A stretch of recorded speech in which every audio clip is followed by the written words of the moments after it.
Good evening students, कैसे हैं आप। स्वागत है आपका मेरे यूट्यूब चैनल जोवेरियन क्लासेस में।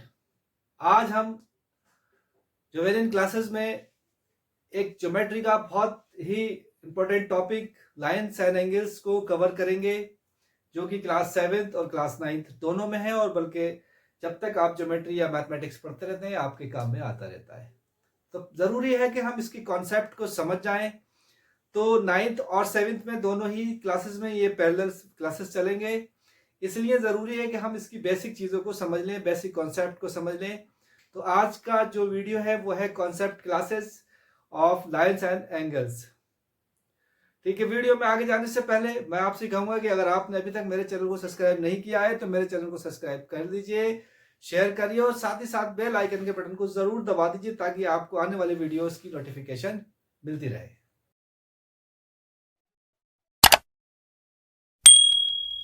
चलिए स्टार्ट करते हैं आज का वीडियो। अब हमारा अगला टॉपिक है एडजेसेंट एंगल। एडजेसेंट एंगल क्या होते हैं? एडजेसेंट एंगल वो एंगल होते हैं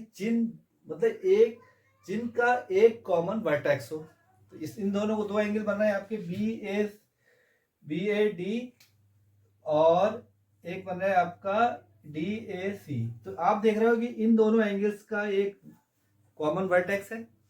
तो वो एंगल जिनका एक कॉमन वर्टेक्स हो और एक कॉमन आर्म्स हो, यानी कि इस वाले एंगल में एंगल बी ए डी में एक आर्म जो है आपकी यानी कि ए डी ये कॉमन आ रही है, और इसमें भी डी ए सी इस वाले एंगल में भी आपकी एक यानी कि डी ए जो है एक आर्म जो है वो कॉमन है, और एक एंगल यानी कि एक वर्टेक्स भी कॉमन है और एक साइड भी कॉमन है।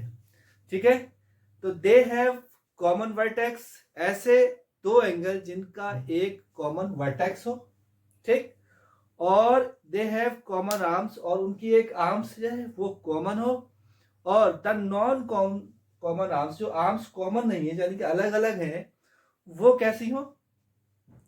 Either side of common arm, यानी कि कॉमन आर्म के दोनों तरफ, इस वाली साइड के एक साइड जो है वो दूसरी तरफ हो और दूसरी जो है वो दूसरी साइड हो, यानी कि दोनों की साइड्स अलग अलग हो।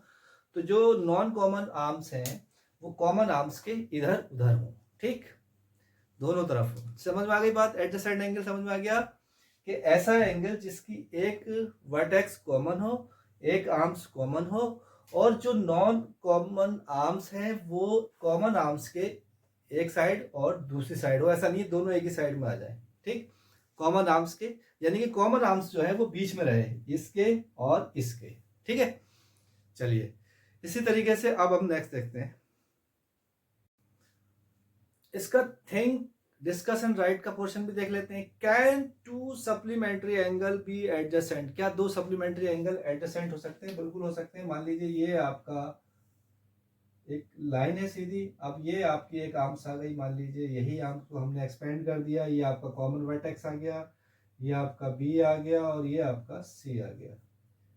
तो क्या ये एंगल डी ए सी और डी ए बी एडजेसेंट हो सकता है? बिल्कुल हो सकता है, क्योंकि ये सारी जो कंडीशंस हैं उनको फॉलो कर रहे हैं। दोनों में कॉमन वर्टेक्स है और दोनों की एक साइड कॉमन है, और जो दो साइड्स हैं वो एक इधर है और एक इधर है।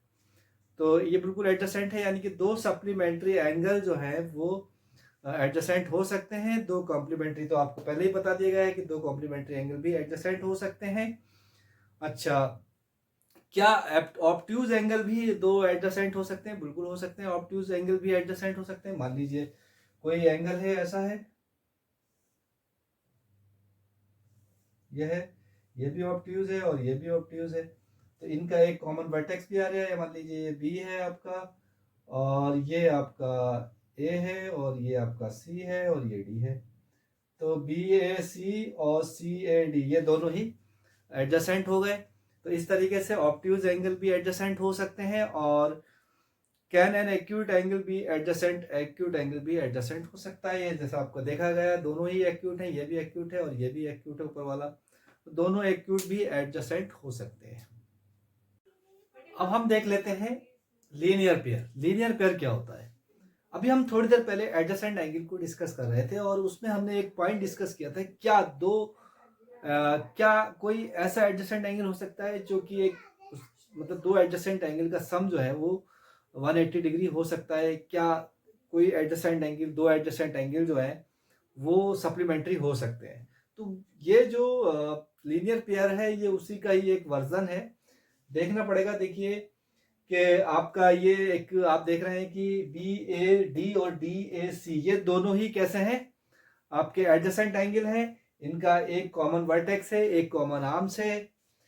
तो ये बी ए डी और डी ए सी ये दोनों कैसे एंगल हैं? एडजेसेंट एंगल हैं और ये दोनों का सम जो है वो 180 डिग्री है। तो हम इन दोनों एंगल्स को कह सकते हैं कि ये लीनियर पेयर है। तो लीनियर पेयर की क्या डेफिनेशन बनती है? A linear pair is a pair of adjacent angle. Linear pair क्या है? वो एडजेसेंट एंगल का वो पेयर है जिसके नॉन कॉमन साइड जो हैं वो क्या है? आर अपोजिट रेज, एक दूसरे की अपोजिट रेज है। यानी कि एक इधर को जा रही है तो एक इधर को जा रही है। यानी कि एक रेज इधर को है, ये रेज इधर को है तो दूसरी रेज इधर को है। ठीक है। और इन दोनों का एंगल जो है, इन दोनों एंगल का सम जो है वो 180 डिग्री है। यानी कि ये सप्लीमेंट्री एंगल है। ठीक है। चलिए इसी के साथ हम देखते हैं तो इसका मतलब क्या है? इसका मतलब यह है कि एंगल ए और angle 1 plus angle 2 is equal to 180 degree. तो लीनियर पेयर के एंगल्स का सम कितना होता है? 180 डिग्री होता है। तो लीनियर पेयर क्या है? एक तरह के एडजेसेंट एंगल हैं और वो एडजेसेंट एंगल जिनका सम 180 डिग्री हो वो कहलाते हैं लीनियर पेयर। ठीक। अब हम इसका लीनियर पेयर का जो आपका थिंक डिस्कस एंड राइट वाला पोर्शन है वो भी सॉल्व कर लेते हैं।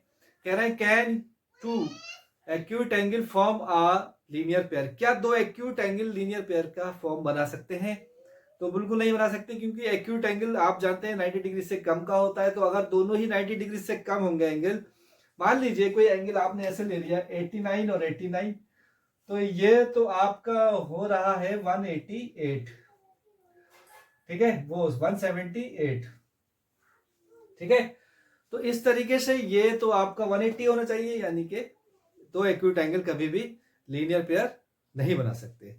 अब कह रहे हैं कि क्या दो ऑब्ट्यूज एंगल 90 डिग्री बना सकते हैं? अब ऑब्ट्यूज क्या होता है? जो 90 से ज्यादा हो। 90 से ज्यादा क्या ले लिया? 91 ले लिया, तो ये भी 182 हो रहा है। तो यानी कि ये भी ऑब्ट्यूज, दो ऑब्ट्यूज एंगल भी एक लीनियर पेयर नहीं बना सकते। और तीसरा है, क्या दो राइट एंगल एक लीनियर पेयर बना सकते हैं? बिल्कुल बना सकते हैं। 90 प्लस 90 इज इक्वल टू 180। यानी कि दो राइट एंगल एक लीनियर पेयर बना सकते हैं।